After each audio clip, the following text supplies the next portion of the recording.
The gun was light, lighter than I expected. A real gun should always be heavy and greater than the sum of its parts.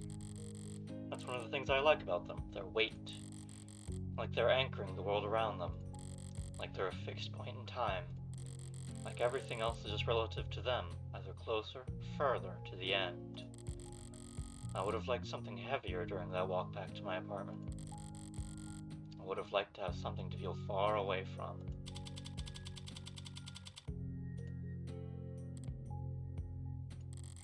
Didn't realize I was home until my hand was on the door. What is this? What am I doing? What am I doing, fumbling in my pocket for? My lighter. Golden, polished, tastefully ergonomic, and fine and expensive. And a good lighter. It was a good gift. I kept the card, didn't I? Here it is. To the only smoker in my life. I know gold's a bit much for your personal style, but they don't make a lot of these anymore. Believe it or not, the only people who share your vice are stuffy old men with expensive taste. Hope you can manage to get some use out of it anyway. Your friend, David. The news might have more information by now. Or not. Looks like the net's full of copy-pasted statements from Noble, auto-edited montages, ill-fitting quotes, reactions to the news from a micro-celebrity under the sun. Their raw, authentic emotion brought to you live from all the car seats and bathroom mirrors of the world. But there's nothing about his death, not even a time window. Did he die this morning? Was he found dead in his bed? Has he been dead for days while Noble's just waiting for the right time to let it leak? Or did he die last night while I was out screwing a phone call? Better not be work-related. I'm not in the right mood. Oh, Morgan! Hey, thanks for picking up so fast. She's Jessica Starling, who asked me to call her. Hi, Jess. Listen, I need to... I've already seen the news. What? Oh, of course you have, duh. I'm sorry I didn't tell you sooner. The company and their people and all the... What I mean is, if it were up to me, you would have been the first call I made. For a decision like that, to be after David's assistant, about 1,000 other Noble employees above her on the ladder would have to get axed, but... It's alright, Jess. No one ever really knows what to do with these kinds of things. Still, I'm sorry you had to hear from Stream Chiron.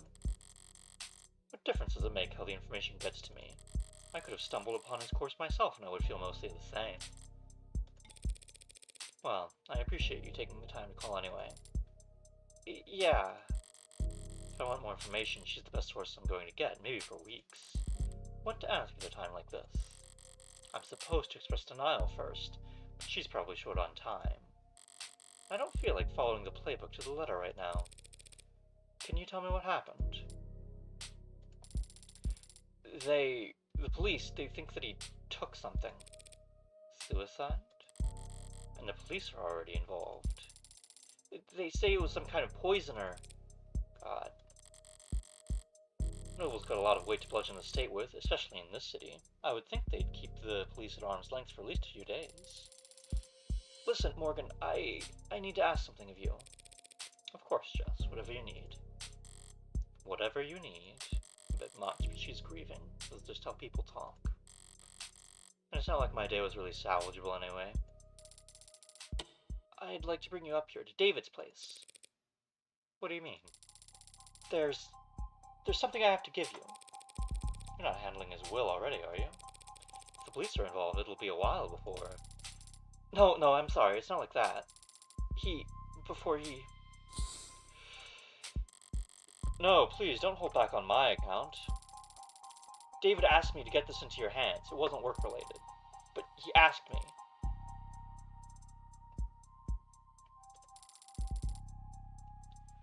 I know I'm asking a lot here, but since it turned out to be the last thing he ever asked me to do, I'd like to get it done.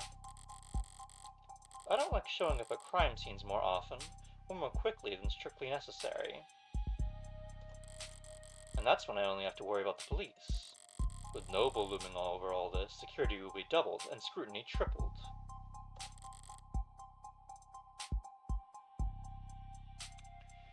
This is too risky. There's no logical reason to agree to her request. Swing by my place with a cab, yeah?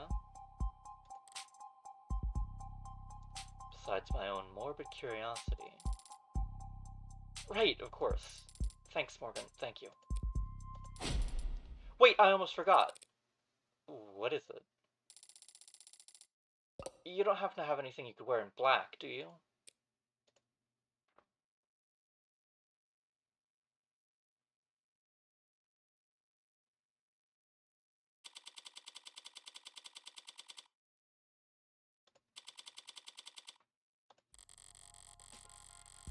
The autocab hums a synthesized purr as our on-ramp merges onto a canopy superhighway, steadily and suddenly all at once.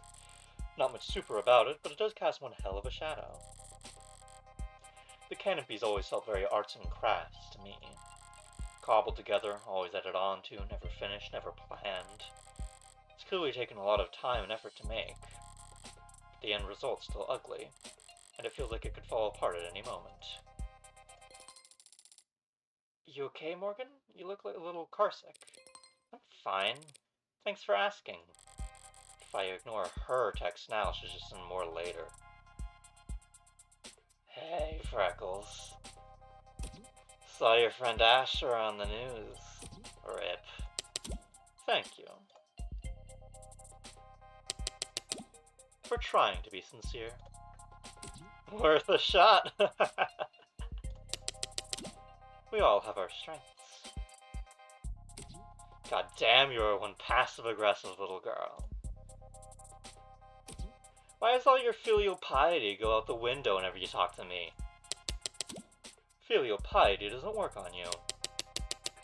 You love yourself too much to appreciate respect. True with the train. See, Freckles, you can be very insightful.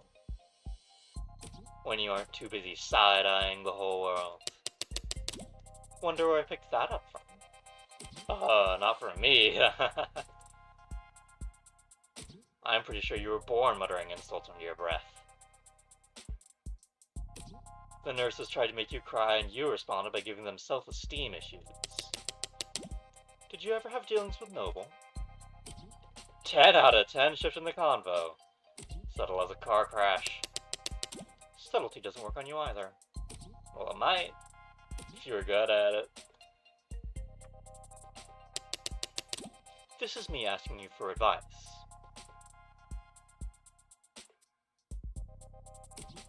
Okay. I guess this never sunk in. Because you spend most of your apprenticeship asleep. But my clients were all celebs. The rich and famous.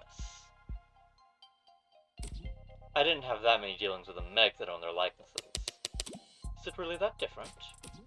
Plenty. Celebs are only people seeing their dirty side. So they pay smart people like me to clean up their messes. The Megs are only people seeing that all, period. And also, Megs are a whole lot more lively when it comes to fucking. Gross. Hard workers with a lot of stress to vent. Stop. Do you have any actual help to offer? Truth be told, I did have this one run-in, where I got caught deep into corporate intrigue. Why? Because I got caught up the Analyze 45 poster girl. God damn it. Hard worker. A lot of stress to vent. Glad to know I can always reach out to you in my time of need. I'm gonna let that slide, because I know you're in mourning. Look. Corporate types are all a bunch of paranoid drug addicts. Huffing glue and playing roulette on their phones. While fantasizing about stabbing everyone else in the meeting to death. So don't expect them to play nice just because Asha was your pal. My actual advice is, get whatever you're owed, and get out of there fast as fuck, boy. That's a beautiful thought, Auntie. I mean it. Corporations prefer Viking funerals. What's a Viking funeral? A dignified ceremony where the body is sent out to sea on a boat. Then, they set everything on fire and sink the ashes to the bottom of the ocean. Try not to linger, Freckles. You don't want to be stuck on board when they start knocking their arrows. Thanks. But what the hell was that about me sleeping on the job? I worked harder in one day than any of you Gen Alpha drunks did all week. Should've worked smarter, lol. And if you want to go there, you did literally fall asleep on the job at the Christmas party. What is that? What is that? Why do you have that? Why do you have that? It's not even accurate. Work parties are still work, Freckles. I only had my eyes closed. Because all you old farts had your cameras flash on. Morgan, something wrong? You're sweating. Just deleting some spam. We've got a couple more minutes of crawling through the canopy's guts before we reach David's part of the city. Uptown, our better half. Gleaming opera houses and towering corporate apartments. Boutique shops with more cameras than customers. Penthouses stacked upon penthouses in a frantic climb to the top of the rat pile. All ringed in by restaurants with long wait times and small serving sizes. The joke is that Uptown folks go most of the year without touching street level. Not much of a punchline there, it's basically true. By now, his whole block must be swarmed with cops, themselves surrounded by media and all encircled by onlookers. I could try and enjoy these last few moments of calm, but if the storm's coming either way, I'd rather use this time to try and find my footing.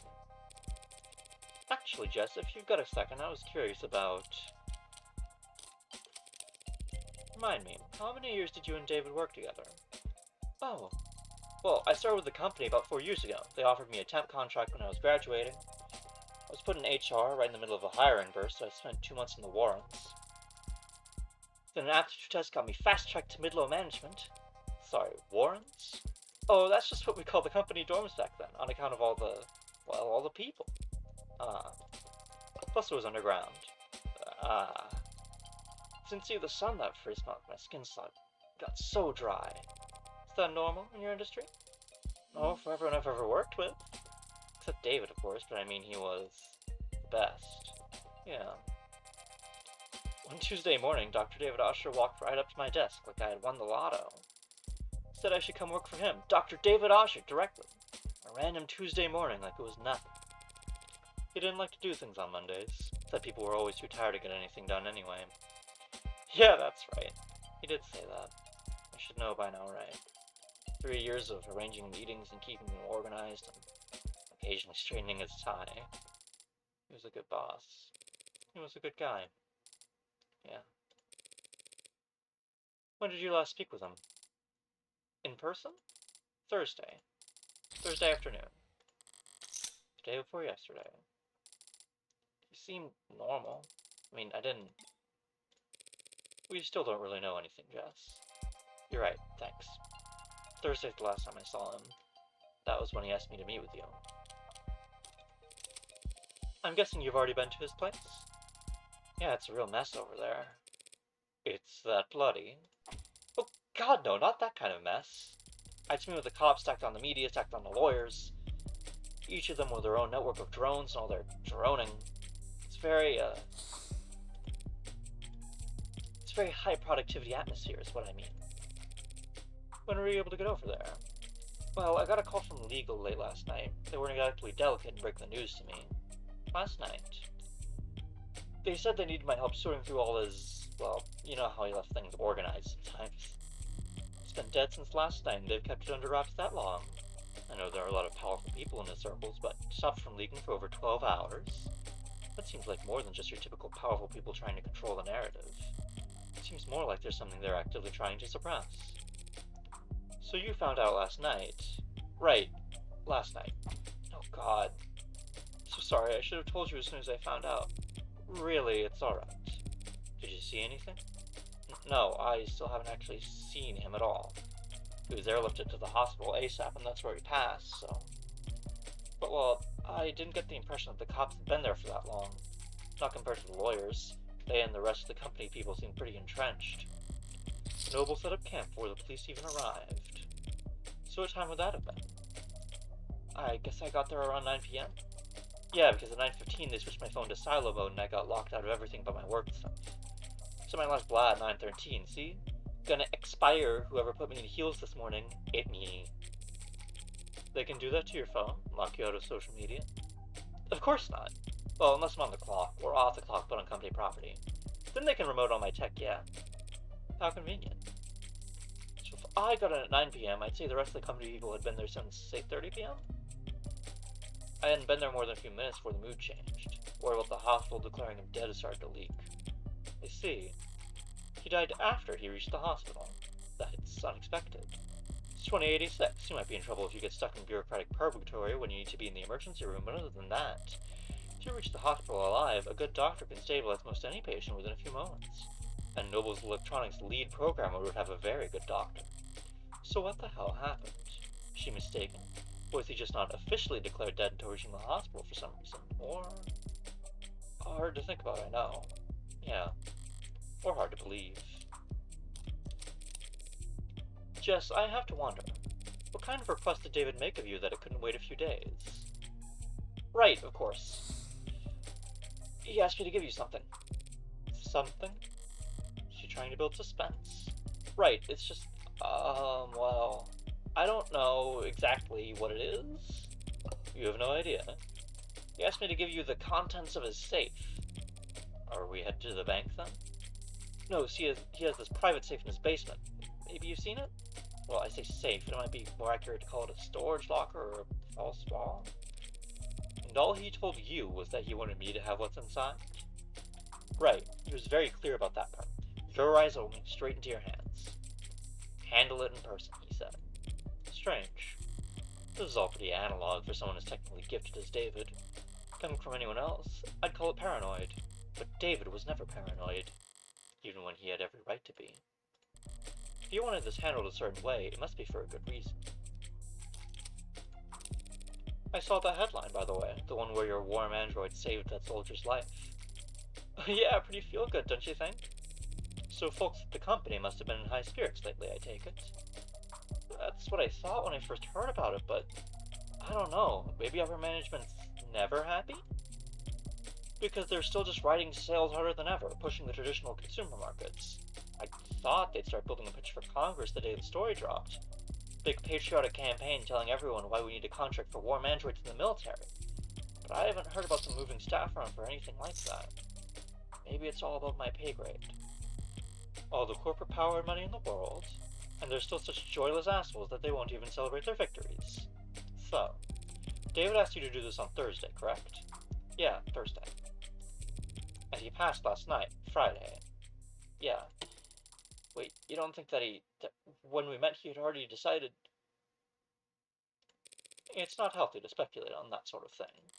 More importantly, it's not helpful. The dead don't have anything to offer the living. I should know. You're probably right. Besides, we need to focus. Judging by the side of the crowd I'm looking at, it looks like we're about to jump to the thick of it.